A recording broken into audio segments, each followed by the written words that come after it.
Welcome to the Bayou City Soccer Podcast. Whether inside or outside the loop, we are talking everything soccer in Houston. Y'all ready? Let's get it. Houston, welcome to another episode of the Bayou City Soccer Podcast. This is here, your friendly neighborhood Spider-Man, Rudy Segura. Welcome to the show. It should be a very quick one for me. I wanted to get this done as fast as possible as we have a great interview with your Houston Dynamo general manager, Pat Onstad, that Dustin and Joey had this conversation with him today, being Wednesday evening. So you will be listening to this pretty quickly on our YouTube as well, obviously, as our podcast feed. So again, thank you so much for the support. You guys know exactly where you guys can find us. And if you don't, I'll put it on here. You can find Bayou City Soccer on every social media platform under Bayou City Soccer. Make sure you check out BayouCitySoccer.net. Again, we appreciate the support.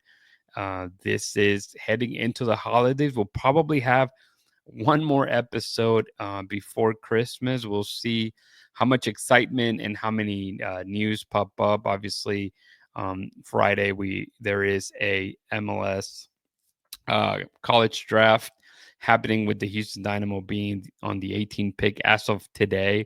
Obviously, trades do happen, so you can always move out or forward in the draft if maybe they did fall in love with someone they could get. But regarding news since we last spoke, there hasn't necessarily been much of anything since recording.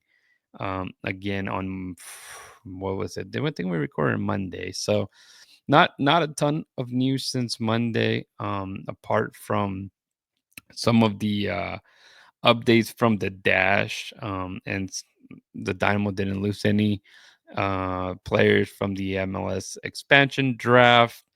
So this week, in reality, all we saw was Houston Dynamo sign a backup goalkeeper, Jimmy Moore from FC Dallas, where he spent 8 years, I believe.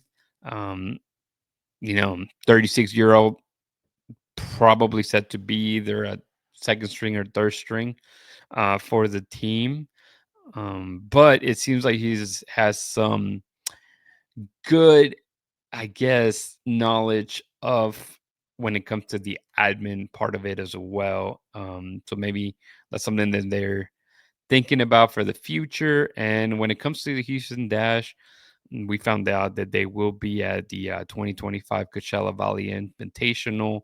The Dash will be playing San Diego Wave Sunday, February 16, and against Portland Thorns on the February 22nd. I believe that's a Saturday. Trying to think everything from memory. It's a lot of information, of course. But again, not a ton of breaking news as of now. Houston Dash are close to hitting that mark when they signed Fran Alonso last year, which seems to me pretty late already for what is the off season as you're trying to create this new roster, especially giving out some giving out some extensions and some signings that the club has done recently. Today they did announce that 2 new contracts, one of them being an extension to Bell Breed all the way through the 2025 season, and a new 2-year contract to the free agent they just signed, and Christian Westfall, all the way to the 2026 season with an option to 2027. But again, guys, wanted to get this episode done for you guys as fast as possible, since there's not a ton of breaking news. I guess at least officially by the club. We'll find out tomorrow, Thursday, the full 2025 MLS regular season schedule, with what seems to be the Dynamo be playing at home, likely against FC Dallas. I don't know what you guys feel about having the Texas Derby as the first game of the season. last year they did play Sporting Kansas City, which that's a rivalry on its own. So I don't know. What do you guys think about that? And yeah, let us know. Let us know on social media if you guys are excited that the rivalry gets going the first week of the season, or if you like to maybe have some kind of build up, kind of build that anticipation for what's supposed to be a big game between rival teams for so long. And clearly, with the Dynamo turning or having their 20-year anniversary in 2025. So it's crazy that it's been 20 years already. I know I was like 15 when the team came to Houston. And since then, there's a ton of memories that I have made going into the stadium or watching the team and following the team and now covering the team. So there's just obviously so much fun stuff that just soccer brings you, and it's nice to see that it's been here for that long. And 2025 is going to be already a massive year with so many different tournaments on the international realm here in the States. And you build it up all the way from Leagues Cup to the Gold Cup final here in Houston. It should be another fun year. But I know I've spoken a lot, and my plan here is to just give you guys the Pat Onstad interview that the guys did. So, hopefully you guys enjoy it. Hopefully, sorry, you get something out of it, right? Some answered questions for sure by our general manager Pat Onstad interview that the guys again did. So we thank Dustin and Joy for their hard work on getting this done and set, and hope you guys enjoy it. Peace. Welcome into the Bayou City Soccer Podcast. We are here for a special episode. I am Dustin Richardson, joined by Joey Chavala, and we are pleased to be joined today by Houston Dynamo FC General Manager Pat Onstad. Pat, how are things going? Things are going okay. Not too bad. Busy time of year for you guys, so we really appreciate you taking the time to speak with us. Some news this week for you guys. You announced the signing of Jimmy Marr, the goalkeeper from FC Dallas. What can you tell us about his signing, both on and off the field? We know he's done some off the field things. And where does that leave the goalkeeper position for you guys going into the new season? Yeah, we're still. We wanted to bring someone in that had some experience. Obviously, Andrew Tarbell, we feel, is ready to go. He's an older guy too, but the main idea is we wanted to make sure we had someone that had MLS experience behind him. If for whatever reason Andrew gets hurt or something or doesn't work out for him, we want to make sure we had a guy that at least could cover us for the year. And we felt Jimmy kind of ticked those boxes for us. On the other hand, like our second team, first team, our second and first assistant, I'm having a tough time here. Juan Guerra has played with him in New York, knows him well as a character. And actually, the guys in Dallas know him very well and speak very highly of him. Nico Estevez is a coach now in Austin, who I work with. So we wanted to make sure we brought in a good character. I mean, we've talked about this before, and you've heard this before from our guys. We have a really good locker room, and we want to make sure when we're bringing in guys that they're going to add to our group and be a part of that culture. So that was the biggest piece for us. It's not a massive signing, obviously. This is a backup goalkeeper, but at the same token, Jimmy's coming here and he wants to compete for the starting job. So we've been very fortunate in the 3 years I've been here. I think Steve Clark's done an unbelievably good job for us. In the end, we decided that there was an opportunity here for Andrew. We wanted to see where he was and go a bit younger. It might have been a bit harsh actually for Steve, but we're in a salary cap league and sometimes we have to make these decisions that aren't necessarily fair to the players. And the MLS Super Draft is Friday. There's been a lot of discussion around the NWSL doing away with the college draft. Do you feel there's still value to be had in the Super Draft with how much stronger academies have gotten? Yeah, Joe, you're right. I mean, the academies is really the space where if we're going to make a difference with our club, that's where we've got to improve and get better at it and be able to start producing players for our first team. But ultimately, I still think there are players. I was down at the Combine actually this year down in San Diego and talking to these guys. They have interesting stories. A lot of these kids they tried to come into academies. They got kicked out of academies, weren't good enough, told they're not good enough. walked on to college programs and worked their way up to being starters and pretty good college soccer players. So some of them are late bloomers. I think at pick 18, there's probably not 18 of them out there, but the stories are great. Like these are the kids that are hungry and they'll get the most out of what they have. Whereas sometimes these academy kids are, born with a little bit of a silver spoon in their mouths and they expect to get pro contracts. So there's some value to these guys and hopefully we can try to find somebody, but certainly I think from the league perspective, there's still value to it. It's not like the old days where these guys are coming and being starters, but there's value. Speaking of guys getting first team contracts, Sebastian Rodriguez is going to be joining first team this year, one of your homegrowns. What have you seen from his development at Dynamo 2, and what do you envision for him into 2025? Yeah, he's growing. He's still probably not, he's got a first team contract. He's still probably, he'll be in between that kind of gray space between first team and second team.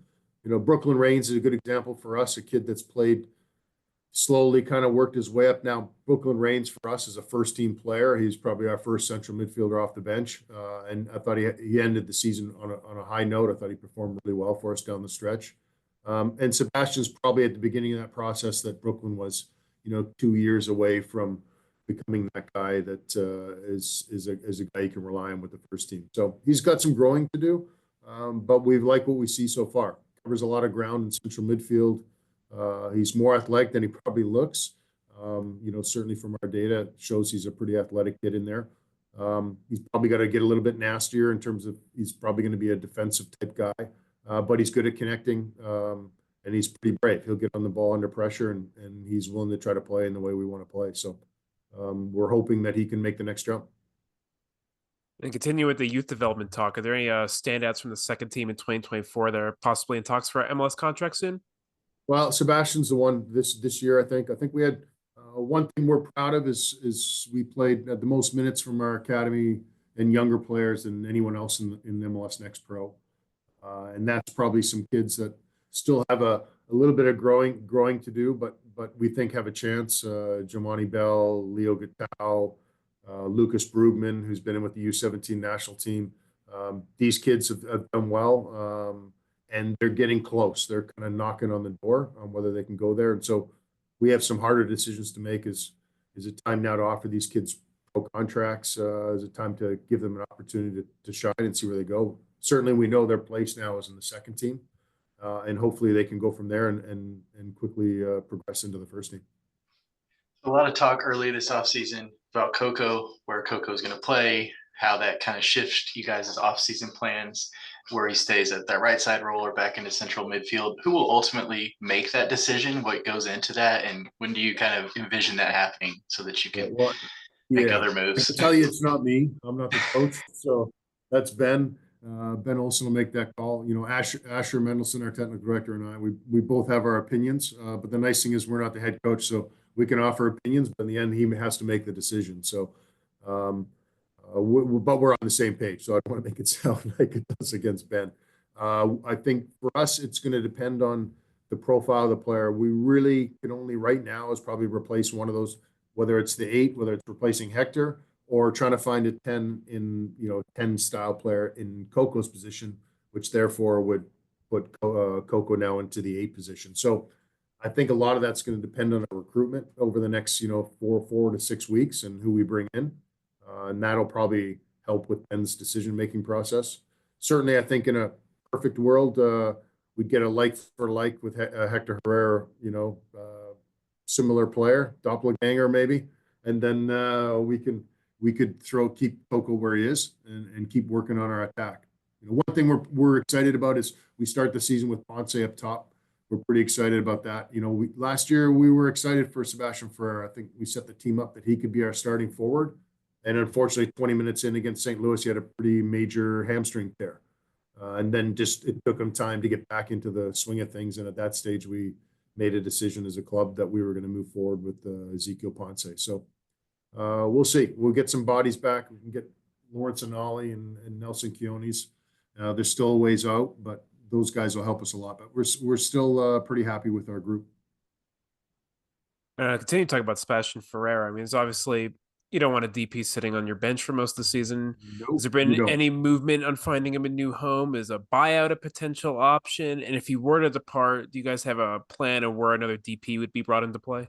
Yeah, I think everything is on the table.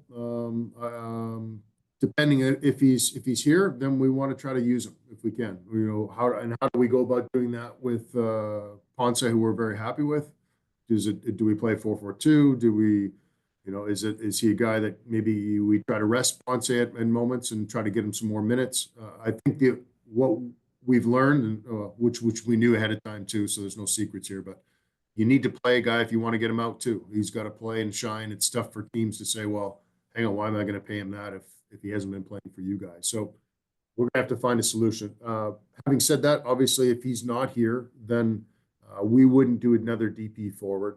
We would look either in the 8 or the 10 space would be where we would look to try to bring a DP in.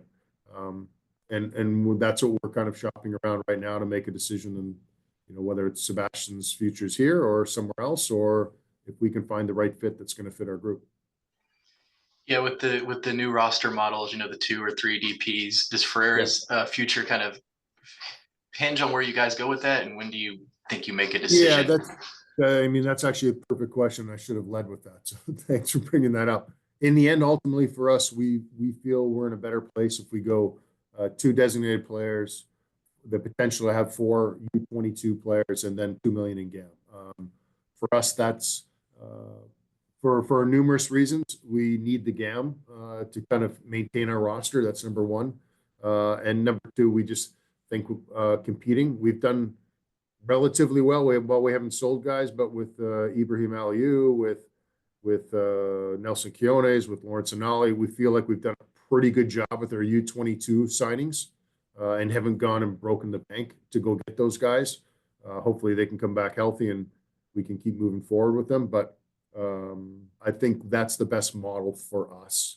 One of the things that we haven't probably spouted enough off of, one of the worst trades in MLS history that we inherited was this permanent international slot. That's everyone keeps talking. I noticed Chris Henderson moved, and everyone keeps talking about the $2 million in fines. Well, if you take the value of international slot every year that we've missed one, and then on top of that, we had to pay New York $600,000 in GAM, we're well into almost close to $4 million in terms of that trade costing us. So, and a little bit of deference to Matt Jordan. He was playing with, not playing with a full deck. He only had 7 foreign spots, and that limits to what you can do.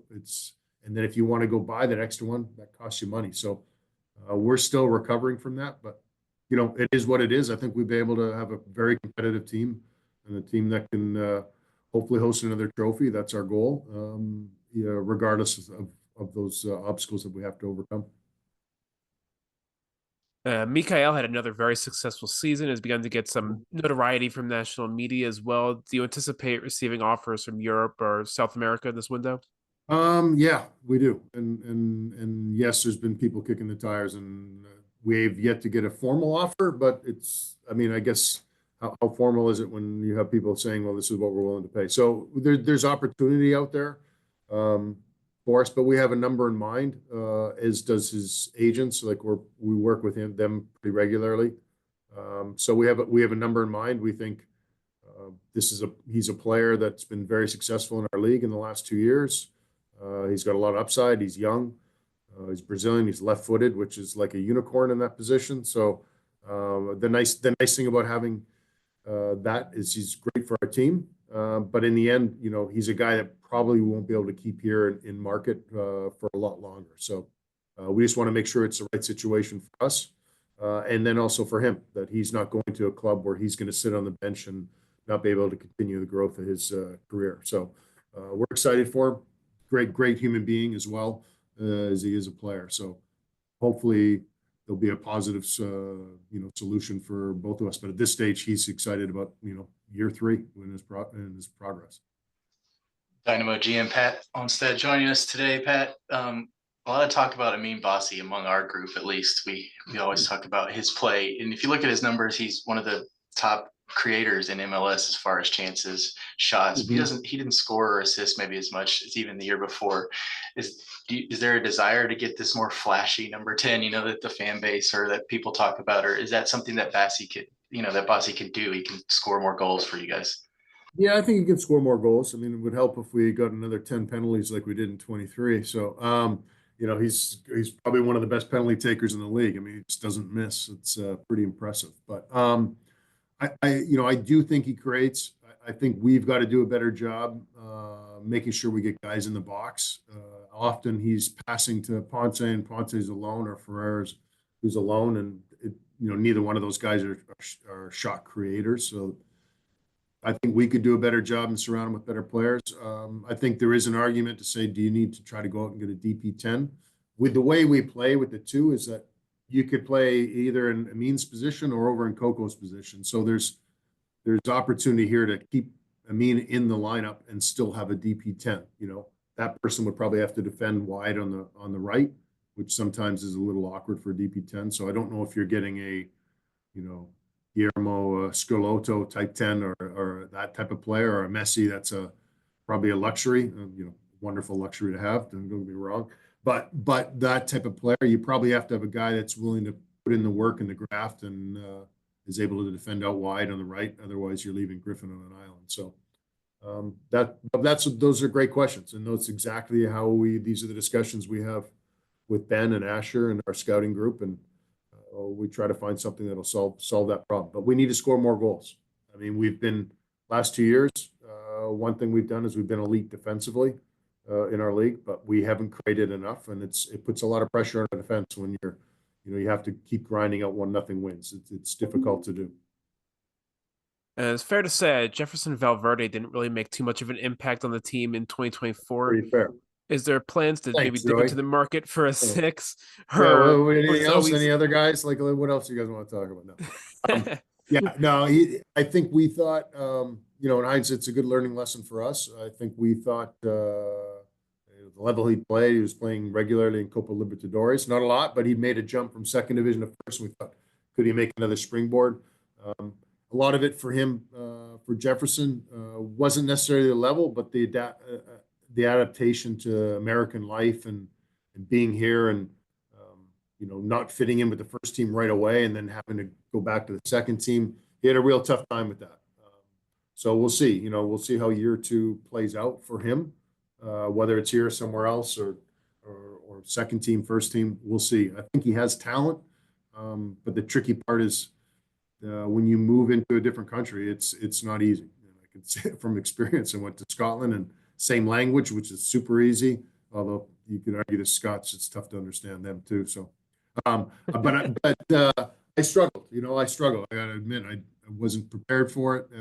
But what I did do is it made me a better player when I came back. I was ready to go, and when I got my MLS opportunity, I took it. But you hope Jefferson, one way or another, learns from it, and hopefully he improves for next season. But thanks for bringing it up, Joe. I appreciate it. Anyone else? Leave it to Joey. He likes to do that. Thanks, man. Pat, you really screwed up in this one. Thanks, buddy. Thank you. We saw a lot of Tate Schmidt, Brad Smith last year, kind of that left wing. Yeah, you didn't say anything about Tate Schmidt, huh? What did he came back from an ACL? Nice. Scored in his debut. Yeah, what a signing, Pat. Thanks, Joey. Thanks, Dustin. You're my favorite. You're welcome. Anytime. But with Brad leaving, we've seen Kieran Sargent play a lot with Dynamo too, another homegrown guy. Does that open a spot for him, or can we even see him play on the right, kind of in Griffin's role? Kieran Sargent on the right or Tate Schmidt? Yeah, Kieran. Kieran. No, we didn't see him playing on the right. We tried. He couldn't do that with the HD2, so we wouldn't see that. I think Kieran. Trying to be as polite as possible. I think he had a tough time last year adapting to the way we play. He has the physical capability of getting up and down, and at times his crossing is really good, and he can create on an offensive side. I think for us, we pivoted the way we play. Usually it's Griffin Dorsey goes higher right side, and we gave Kieran the chance on the second team. This next year, we're probably going to go back to a right-sided player in the second team and try to mimic what we're doing in the first team, which makes it difficult for Kieran to get on the field. So we'll see. This will be a tough year for him. It'll be a big year for him to step up and either prove that he's worthy of getting on the field, or us trying to find a solution where he can get minutes somewhere else. So we'll see how this plays out in the offseason for him. But he's a good kid. He's just unfortunately had a tough year. It was a tough adaptation from Georgetown to our second team. And Daniel So, Steres. no, first team, probably not. Okay. Tricky. Daniel Steres is another guy that was let go in free agency. Was this a really tough decision? You played a lot of positions. Decision. Yeah, it's a little bit like Steve. Like, he had a good year for us. Big moments. Scored a big goal against San Jose. Obviously, the goal against LA. Everyone will remember that. That was an amazing moment for not just him, but for the club as well. So we're still talking. He's the one player when we say talking to players, agents. He's the one guy we're talking to pretty regularly. We keep in touch with his agent, who's a good guy. And Daniel wants to be here. The issue we're having is we have X amount of dollars left, and we know we kind of need to get a starter, whether that's an 8 or the 10 that we talked about earlier in the show.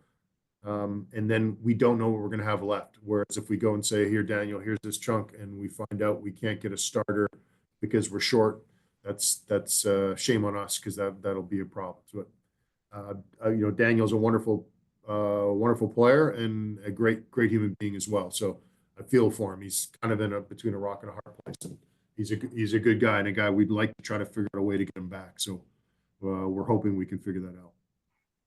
A lot of Dynamo fans got pretty excited hearing you talk about Alberth Elis. I know on Glenn's show. He had the big health scare, but he's coming back. He seems to be working his way back to playing for him. Do you have any updates on maybe on his health and the possibility of maybe bringing him in? Talk a little bit about it. We went pretty deep, maybe just before the window closed in September, to the point where we met with him and his family and his agent.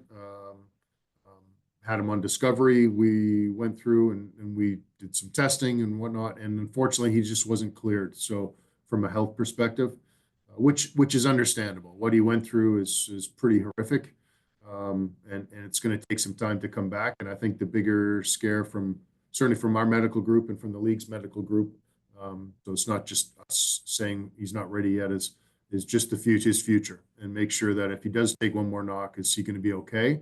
Or is that going to be catastrophic? So that's where we're at with Alberth. He definitely is indicated he wants to come back. We're open to it, but in the end, until he gets medically cleared, there's really not a lot that either party can do. And before we let you go, I want to ask you about the club entering its 20th season. You're someone who was on that original Dynamo team. How much growth have you seen from the club, the city, from the early days at Robertson? And how excited are you as it continues to grow and prepares to host the Gold Cup final and World Cup games? Yeah, certainly 20 years. I can address that because I was here from day one and was with Wade Barrett, Dominic Kinnear, when Oliver Luck got signed right on actually I saw Oliver sign his contract in the back room at City Hall, right there. That was an enjoyable moment, something I'll never forget. Like the city wanted a professional soccer team and embraced us. I think that was a pretty special time for, certainly when Dom and Wade and I reflect on that was pretty special. So I'm excited about the 20th year. I can't believe it's been 20 years. It feels like I used to be able to play this game.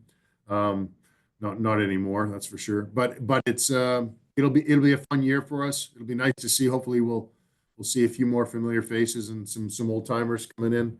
So that'll be nice. But what you've seen the growth of the sport, certainly in our league.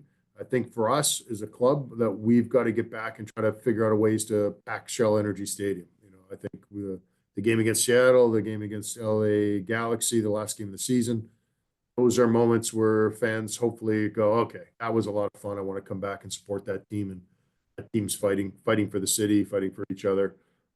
That's what we want to put on the field, and hopefully in these, year 20 here, we can keep bringing these guys back, keep bringing fans back and pack that stadium. So that part I'm excited about. The other stuff is nice fluff to have, Gold Cup and whatnot. We're excited about it.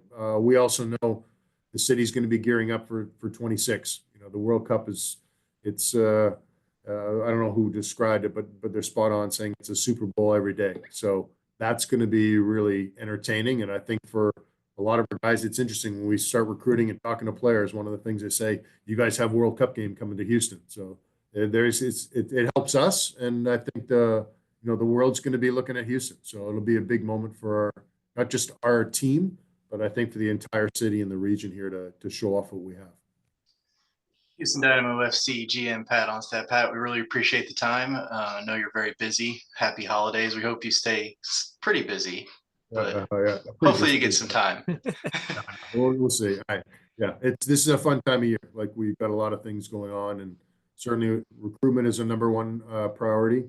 But the other part is we do a lot of staffing things are going on now too. So it's a fun time of year. It's a busy time of year, but I'll get some turkey in. That's for sure. I'll get some turkey and some pie. I'll be good. There's no problem. Thanks so much, Pat. We'll talk to you again. Thanks, guys. Thanks for having me on. Appreciate it. Of course.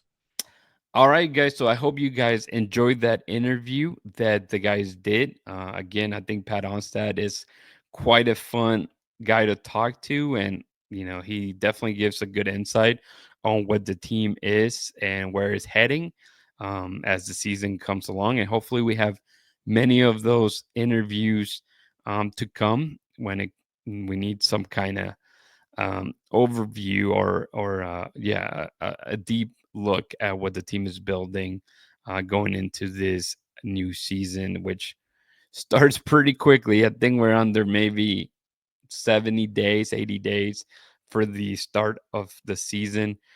So again, everything will quickly unveil, and obviously there will be plenty of newcomers, new transfers, as well as some of the things that Pat Onstad made, maybe some players leaving too. So again, thank you guys for your support. Make sure to check out Bayou City Soccer on every social media platform. Check out our YouTube page to watch this video and more content. And of course, our podcast feed, wherever you listen, whether it be Spotify, Apple, and what I think is usually that Spotify and Apple. I'm an Apple guy, so you should catch my podcast selection on Apple Podcasts. With that being said, and I'm about to close it off, just want to definitely thank the invitation that Glenn Davis and Soccer Matters had for us. We were able to be at his party. 22 years, man. Can't believe he's been on air for 22 years here in Houston. He's definitely the GOAT when it comes to bringing the audience soccer into the airwaves, and just devoted his time, or has devoted his time into what is a very big and thriving soccer passionate city here in Houston. So that's awesome. So obviously everybody loves Glenn and his show. So definitely can't wait for more great episodes like he tends to have. And hopefully Bayou City Soccer can be a part of it as well. And I feel like I had one thing to say. Probably not. Escaped my mind. I do remember. If you guys tried to listen to the Spanish episode that we did, it was freaking tastic, as our friend Billy Mears would say. But we apparently did not hit the audio, and we did a fantastic 40-minute episode, me and David, in Spanish for Spanish listeners, and it was a dud because we could not find the audio anywhere. So I do apologize for that. We should be getting you a new episode soon for our Spanish guys, so Spanish speaking guys. So again, I apologize for that, but again, thanks so much for the support. Make sure you guys go like, retweet, share this with your friends. Peace.